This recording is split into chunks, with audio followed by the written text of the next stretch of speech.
പത്രം 10 പൈസ, പത്രം 10 പൈസ. ഓൾഡ് ഒമാനും ഉണ്ട് ഫോട്ടോസ് നമ്മൾ കണ്ടു കഴിഞ്ഞാൽ ഇന്നത്തെ ഒമാനും നമുക്ക് ഒരു തരത്തില്ല. പാമ്പുകൾക്ക് മാളമുണ്ട്, പറവകൾക്കാകാശമുണ്ട്. ലീഡർഷിപ്പുള്ള ഒട്ടനവധി വനിതകളെ ഞാൻ കണ്ടിട്ടുണ്ട്. പ്രത്യേകിച്ച് ഒമാനെ പോലെയുള്ള രാജ്യത്ത് 5000 വർഷമായിട്ട് ഇന്ത്യയുമായിട്ട് ഉള്ള ബന്ധമാണ്. 23 ഇന്ത്യൻ കലാകാരന്മാരും 23 ഒമാനി കലാകാരന്മാരും പങ്കെടുത്തു. മറക്കില്ല ഞാൻ ഈ പ്രവാസം. ഒമാൻ മലയാളികളുടെ ഇടയിലും ഒമാൻ സ്വദേശികളുടെ ഇടയിലും സുപരിചിതനായ ഒരു പേരാണ് ഡോക്ടർ ജെ രത്നകുമാർ. കണ്ണൂർ സ്വദേശിയാണ് അദ്ദേഹം. അദ്ദേഹം എവിടെ പ്രവർത്തിക്കുന്നു, എവിടെ ജോലി ചെയ്യുന്നു എന്നുള്ളതല്ല, പക്ഷെ അദ്ദേഹത്തിന്റെ പ്രവർത്തന മേഖല ഇവിടുത്തെ സാംസ്കാരികവുമായി ബന്ധപ്പെട്ടിട്ടാണ്. ഭാവലയ ആർട്ട് ആൻഡ് കൾച്ചർ ഫൗണ്ടേഷൻ എന്നൊരു പ്രസ്ഥാനം അദ്ദേഹം ഇവിടെ തുടങ്ങുകയുണ്ടായി. നിരവധി പരിപാടികൾ അതിലൂടെ അവതരിപ്പിക്കപ്പെട്ടിട്ടുണ്ട്. വേൾഡ് മലയാളി ഫെഡറേഷന്റെ ഗ്ലോബൽ ചെയർമാനാണ് ഇപ്പോൾ. അങ്ങനെ തുടങ്ങി പറയുമ്പോൾ നിരവധി നിരവധി നിരവധി സ്ഥാപനങ്ങൾ, ഇത് വളരെ വിരലിലെണ്ണാവുന്നതാണ് ഞാൻ പറഞ്ഞിട്ടുള്ളത്. പക്ഷെ എത്രയോ സ്ഥാപനങ്ങൾ, എത്രയോ പ്രസ്ഥാനങ്ങളുടെ തലപ്പത്ത് ഇരിക്കാൻ കഴിഞ്ഞിട്ടുള്ള, അത്രയോ തലപ്പത്ത് പ്രവർത്തിച്ചിട്ടുള്ള രത്നകുമാർ സാറിനെ ഒഴിവാക്കിക്കൊണ്ട് ഒമാൻ പ്രവാസി മലയാളികൾക്ക് ഒരു ചരിത്രം ഉണ്ടാവില്ല എന്നുള്ളതാണ് വാസ്തവം. Rose garden restaurant Dammam. ഇവിടെ ഇപ്പൊ ഒമാനില് പിന്നെ ആ കാലഘട്ടത്തില് 2010 ഏതാണ്ട് ഒരു 12-15 കമ്പനികൾ ഉണ്ടായിരുന്നു. ഇപ്പൊ അത് 10-18-20 കമ്പനികളായി. അപ്പോൾ അതിൽ ഏറ്റവും ബെസ്റ്റ് ആയിട്ടുള്ള കമ്പനികളെ റേറ്റ് കാര്യങ്ങളൊക്കെ സെലക്ട് ചെയ്തുകൊണ്ട് ക്ലയൻസിന് ഏറ്റവും ബെസ്റ്റ് സർവീസ് കൊടുക്കുക ഈ ഒരു മേഖലയിൽ. ഞാൻ അന്ന് ഒരു ഇൻ്റർനാഷണൽ ഇൻഷുറൻസ് ദുബായ് ബേസ്ഡ് ചെയ്യുന്ന ഗർഗാഷ് ഇൻഷുറൻസ് സർവീസസ്, അതിൻ്റെ ഇവിടുത്തെ CEO ആയിരുന്നു. ഇൻഷുറൻസ് ഇതിൽ തന്നെ. ആ കാലഘട്ടത്തിലാണ് ഞാൻ 2010 ന്യൂ ഇന്ത്യ അഷുറൻസ് കമ്പനിയിൽ നിന്ന് ഞാൻ മാറി. അതായത് ഞാൻ ഒന്നുകിൽ ബോംബെയിലോട്ട് പോകണം, അല്ലെങ്കിൽ ഞാനത് അവിടെ ഇവിടെ പറയണം. അപ്പം രണ്ട് നോക്കുമ്പോൾ ഇവിടെ അത്ര അധികം ഒരു സുഹൃത്ത് വലയം സൃഷ്ടിക്കപ്പെട്ടു. അതായത് ഹോം അവേ ഫ്രം ഹോം എന്നുള്ളത് ഹോം തന്നെയായി, ഒരു ഹോം പോലെയായി. അങ്ങനെ വന്നപ്പോൾ എന്ത് ചെയ്യണമെന്ന് ഞാൻ പലപ്പോഴും ആലോചിച്ചു.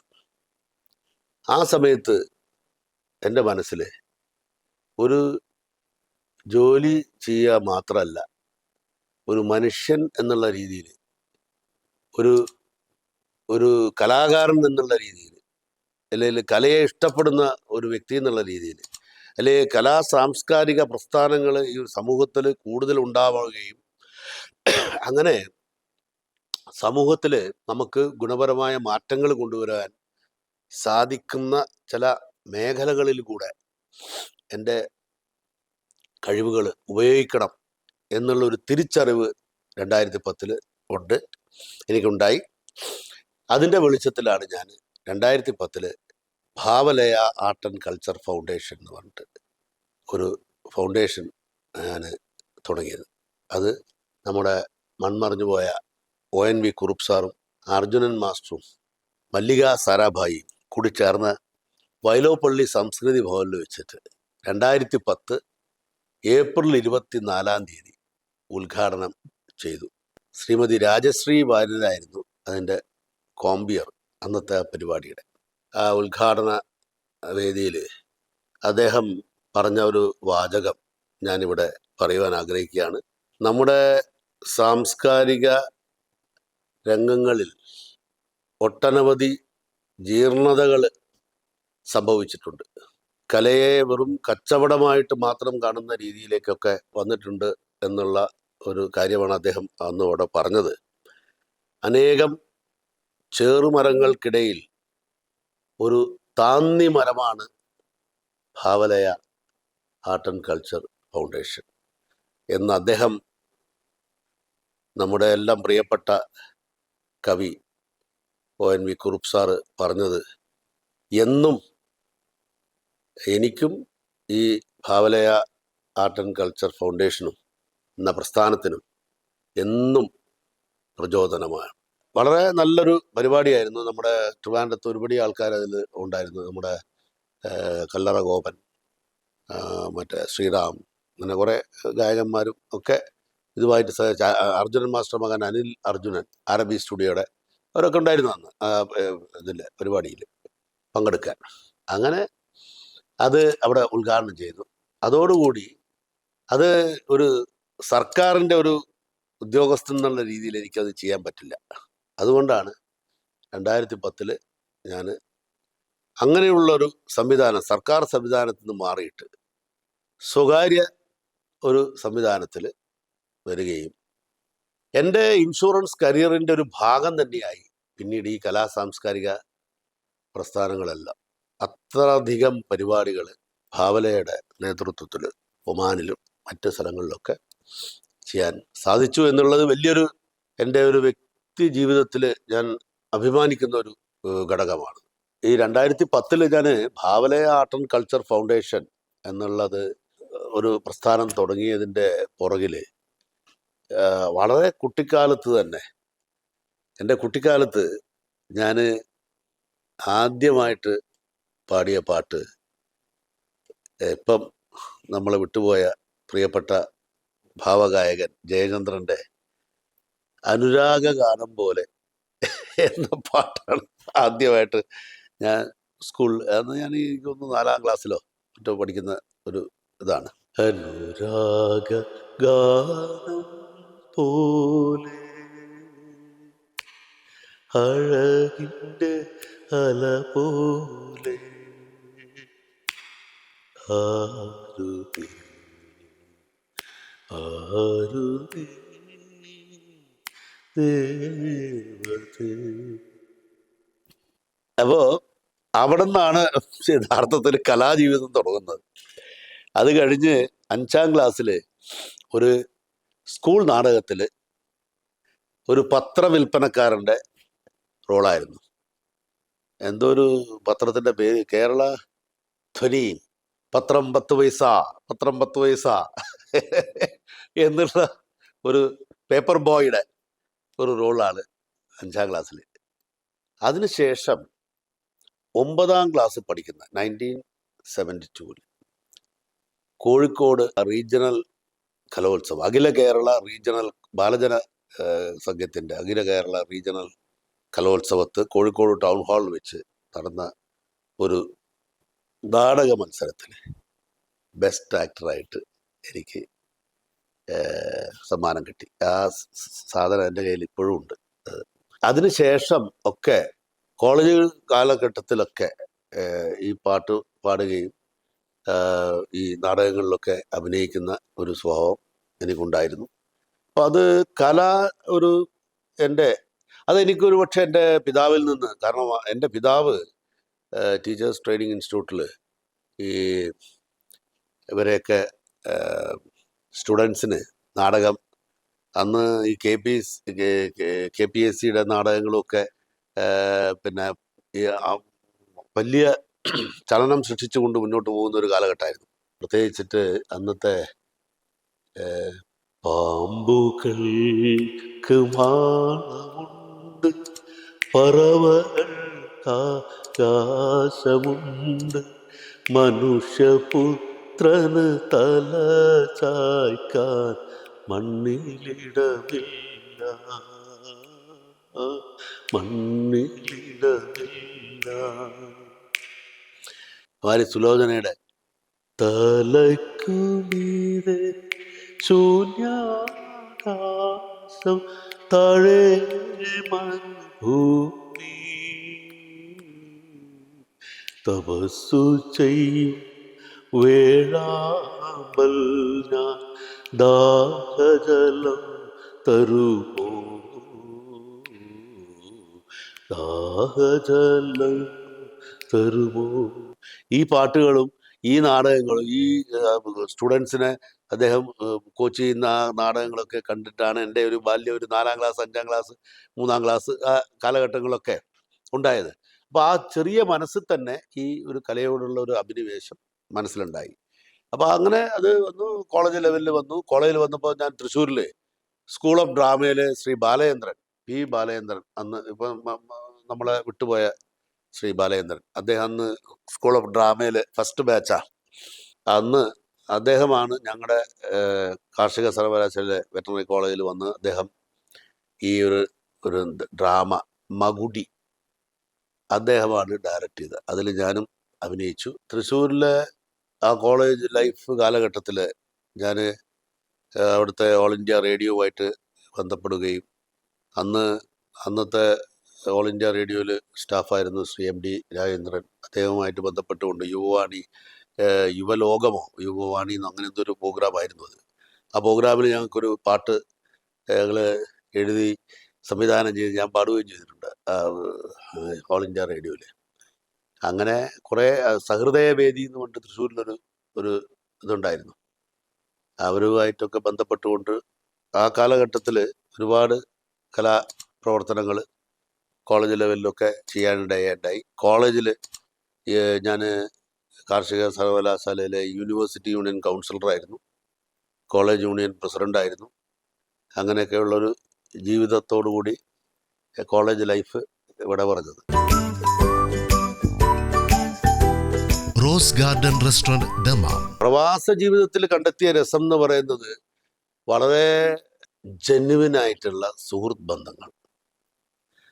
അതാണ് എനിക്ക് ഏറ്റവും സന്തോഷം നൽകുന്നത്. ജെന്യുവിനായിട്ടുള്ള, അതായത് സ്വന്തം കാര്യത്തിന് വേണ്ടി അല്ലാതെയുള്ള സ്നേഹബന്ധങ്ങൾ ഇവിടെ ഉണ്ടായി. അത് സ്വദേശികളുമായിട്ടും വിദേശികളുമായിട്ടും മറ്റ് രാജ്യങ്ങളിലെ ആൾക്കാരായിട്ടും ഇവിടുത്തെ ലോക്കൽ ഒമാനികളായിട്ടും അവരൊക്കെ പല വീടുകളിലും ഞാൻ പോകാനിടയുണ്ടായിട്ടുണ്ട്. അവരുടെ ബന്ധങ്ങളിലുള്ള ഊഷ്മളത പലപ്പോഴും എന്നെ അത്ഭുതപ്പെടുത്തിയിട്ടുണ്ട്. ഒരു സാംസ്കാരികപരമായിട്ട് എത്രയോ ഉയർന്ന നിലയിൽ പെരുമാറുന്ന ഒരുപാട് ഒമാനി സുഹൃത്തുക്കൾ, അവരുടെ കുടുംബങ്ങൾ, അവർ കുടുംബങ്ങളോട് കാണിക്കുന്ന രീതികൾ, മാത്രമല്ല ഒമാനി വനിതകൾ, ആ വനിതകൾ അവരെ വീട്ടിലെ ജോലിയും കഴിഞ്ഞ് രാവിലെ ഓഫീസിൽ വരുന്നു, ഓഫീസിൽ വന്ന് അവിടുത്തെ ജോലിയും കഴിഞ്ഞ് തിരിച്ചു പോകുന്നു. സമൂഹത്തിൽ അവരുടെ as a role of a women എന്നുള്ള രീതിയിൽ അതിശക്തമായ രീതിയിലാണ് അവരുടെ ഒരു സൊസൈറ്റിയിലുള്ള അവരുടെ ഇടപെടലുകൾ. വളരെ ബഹുമാനത്തോടെ അല്ലാതെ എനിക്ക് ഈ ഒമാനിലെ ജനതയെ, പ്രത്യേകിച്ച് ഈ വനിതകളെയെല്ലാം ഓർക്കാൻ സാധിക്കുള്ളൂ. കാരണം അത്ര അധികം കഴിവുള്ള, ലീഡർഷിപ്പുള്ള ഒട്ടനവധി വനിതകളെ ഞാൻ കണ്ടു. പ്രത്യേകിച്ച് ഒമാനെ പോലെയുള്ള രാജ്യത്ത് 5000 വർഷമായിട്ട് ഇന്ത്യയുമായിട്ട് ഉള്ള ബന്ധമാണ് ഇന്ത്യ രാജ്യത്തോട്, പ്രത്യേകിച്ച് കേരളത്തോട്. പ്രത്യേകിച്ച് കോഴിക്കോടുള്ള ബേപ്പൂര് ഉരുക്കളുമായിട്ട് ഉരു നിർമ്മാണം നടക്കുന്ന സ്ഥലമാണല്ലോ ബേപ്പൂര്. അവിടുന്ന് നമ്മുടെ ഒമാനിലെ സൂർ തുറമുഖത്തുമായിട്ട് എത്രയോ കാലം, ഒരു 4000-5000 ഇയേഴ്സ് ഓൾഡ് റിലേഷൻഷിപ്പാണ് അവർ തമ്മിൽ. അപ്പം അതുകൊണ്ട് തന്നെ കേരളവും ഇന്ത്യയും ഒക്കെ, ഇന്ത്യയിലുള്ള കച്ച് മേഖലയിൽ നിന്ന് ഒരുപാട് ഗുജറാത്തികളോട് വന്നിട്ടുണ്ട്. അതുപോലെ തമിഴ്നാട്ടിൽ നിന്നുള്ള ജനങ്ങൾ, ആന്ധ്രയിൽ നിന്നുള്ള ജനങ്ങൾ, ഒരുപടി ആൾക്കാർ ഇവിടെയുണ്ട്. ഇവരുടെയൊക്കെ ഒരു സാംസ്കാരികമായ ഒരു സങ്കലനം ഇവിടെ നടന്നിട്ടുണ്ട്. അപ്പം ഇന്ത്യയുമായിട്ട് വളരെയധികം അടുത്ത ബന്ധമാണ് എനിക്ക് തോന്നുന്നു ഒമാന് മറ്റേത് രാജ്യത്തേക്കാൾ കൂടുതൽ ഒമാന് ഉണ്ടായിട്ടുണ്ട്. അതുകൊണ്ട് തന്നെ ഒമാന് ജനത ഇന്ത്യൻ ജനതയുമായിട്ട് വളരെ സൗഹാർദ്ദപരമായ ഒരു സ്നേഹബന്ധമാണ് എത്രയോ വർഷങ്ങളായിട്ട് സൂക്ഷിക്കുന്നത്. ഇവിടെ സുൽത്താൻ കാബൂസ് ബിൻ സയ്യിദ് 1970 ശേഷം അധികാരത്തിൽ വന്നതിന് ശേഷം ആണ് ഇവിടുത്തെ ഡെവലപ്മെൻറ്റ് തുടങ്ങിയത്. 50 വർഷത്തെ ഡെവലപ്മെൻറ്റ് അദ്ദേഹം 2020-21 ആ കാലഘട്ടത്തിൽ ആണ് അദ്ദേഹത്തിൻ്റെ മരണം സംഭവിക്കുന്നത്. അപ്പം അതുവരെ 50 കൊല്ലത്തെ ആ പുരോഗമനം നമുക്ക് ഒരിക്കലും ഊഹിക്കാൻ പറ്റില്ല. കാരണം ഓൾഡ് ഒമാനും ഫോട്ടോസ് നമ്മൾ കണ്ടു കഴിഞ്ഞാൽ ഇന്നത്തെ ഒമാനും നമുക്ക് ഒരു തരത്തില്ല, വളരെ ദീർഘവീക്ഷണത്തോടു കൂടിയുള്ള ഒരു പ്ലാനിങ് അദ്ദേഹത്തിനുണ്ടായിരുന്നു. പ്രത്യേകിച്ച് വനിതകളെയൊക്കെ വിദ്യാഭ്യാസത്തിന് വിടണം എന്ന് നിർബന്ധപൂർവ്വം അദ്ദേഹം തീരുമാനിച്ചു. അതുപോലെ തന്നെ ഇവിടെ വെർട്ടിക്കൽ ഡെവലപ്മെൻറ്റ് വേണ്ട, ഹൊറിസോണ്ടൽ ഡെവലപ്മെൻറ്റ് മതി എന്ന് അദ്ദേഹത്തിൻ്റെ ആ ഒരു വീക്ഷണം. അതുകൊണ്ട് എന്താ വെച്ചാൽ ഈ മറ്റ് രാജ്യങ്ങളിൽ കാണുന്ന ഈ ക്രൗഡിങ് ഓഫ് ബിൽഡിങ്സ് അങ്ങനെയുള്ളതൊന്നല്ല ഇവിടെ ഉണ്ടായത്. ഇവിടെ എല്ലാം ഡെവലപ്മെൻറ്റ് ഒരു ഹൊറിസോണ്ടൽ ലെവലിൽ എക്സ്പാൻഷൻ പോയി രാജ്യത്തിൻ്റെ എല്ലാ ഭാഗത്തേക്കും പോകാൻ വേണ്ടിയിട്ടുള്ള പരിശ്രമങ്ങളായിരുന്നു. അപ്പോൾ അത്തരത്തിലുള്ള വലിയൊരു വികസനത്തിന് ഒമാനിൽ സംഭവിച്ചു അദ്ദേഹത്തിൻ്റെ ഒരു ദീർഘവീക്ഷണത്തോടു കൂടിയുള്ള ആസൂത്രണം കൊണ്ട്. ഇപ്പോൾ നമ്മൾ ദുബായിലൊക്കെ പോയി കഴിഞ്ഞാൽ വളരെ ഫാസ്റ്റ് ലൈഫ് എന്ന് പറയും, അത്രയൊന്നും ഫാസ്റ്റ് അല്ലാതെ ഒരു മീഡിയം ലൈഫാണ് ശരിക്കും വാസ്തവത്തിൽ ഒമാനിലുള്ളത്. ഒമാനിൽ ആ തരത്തിൽ ഇവിടുത്തെ കല എന്ന് പറയുന്നത് പ്രധാനപ്പെട്ട ഒരു വാദ്യമാണ് ഊത്. ഒരു ഇൻസ്ട്രുമെൻ്റ് ഊത്. പിന്നെ മറ്റ് പ്രധാനപ്പെട്ട കല എന്ന് പറയുന്നത് പെയിൻറ്റിങ്. ഒരുപടി നല്ല നല്ല പെയിൻറ്റേഴ്സ് ഇവിടെ ഉണ്ട്. ഭാവലയ ആർട്ട് ആൻഡ് കൾച്ചർ ഫൗണ്ടേഷൻ്റെ നേതൃത്വത്തിൽ പെയിൻറ്റ് ഫോർ പീസ് എന്ന് പറഞ്ഞ് 2017 നടത്തിയ ഒരു കോണ്ടസ്റ്റിൽ 23 ഇന്ത്യൻ കലാകാരന്മാരും 23 ഒമാനി കലാകാരന്മാരും പങ്കെടുത്തു. അത് ഇവിടുത്തെ മസ്കറ്റ് ഗവർണറായിരുന്നു അതിൻ്റെ ചീഫ് ഗസ്റ്റ്. അത് വലിയൊരു സംഭവമായിരുന്നു. ഒരു ദിവസം ഒരു ആർട്ട് വർക്ക്ഷോപ്പും പിറ്റേ ദിവസം ഇതിൻ്റെ 2 ദിവസത്തെ ലൈവ് പെയിൻറ്റിങ് മത്സരം. അങ്ങനെ വലിയൊരു സംഭവമായിരുന്നു. അപ്പോൾ ഒരുപാട് പെയിൻറ്റേഴ്സ് ഇവിടെയുണ്ട്. അതുപോലെ തന്നെ ഒരുപാട് ഡ്രാമ ആർട്ടിസ്റ്റുകളുണ്ട് ഇവിടെ, മനസ്സിലായില്ലേ? അപ്പോൾ അതൊക്കെ ഈ നാടിൻ്റെ ഒരു സാംസ്കാരികമായിട്ടുള്ള ഒരു പൈതൃകം അത് ചൂണ്ടിക്കാണിക്കുന്നതാണ്. Rose garden restaurant Dammam. World Malayali federation Loka Kerala സഭ അംഗമാണ്. മലയാളം മിഷൻ്റെ ഒമാൻ ചാപ്റ്ററിൻ്റെ ചെയർമാനാണ്. ഇന്ത്യൻ സയൻസ് ഫോറത്തിൻ്റെ ചെയർമാനാണ്. അതിൽ എനിക്ക് ഒരുപാട് കാര്യങ്ങൾ വേൾഡ് മലയാളി ഫെഡറേഷൻ്റെ നേതൃത്വത്തിൽ ചെയ്യാൻ സാധിച്ചിട്ടുണ്ട്.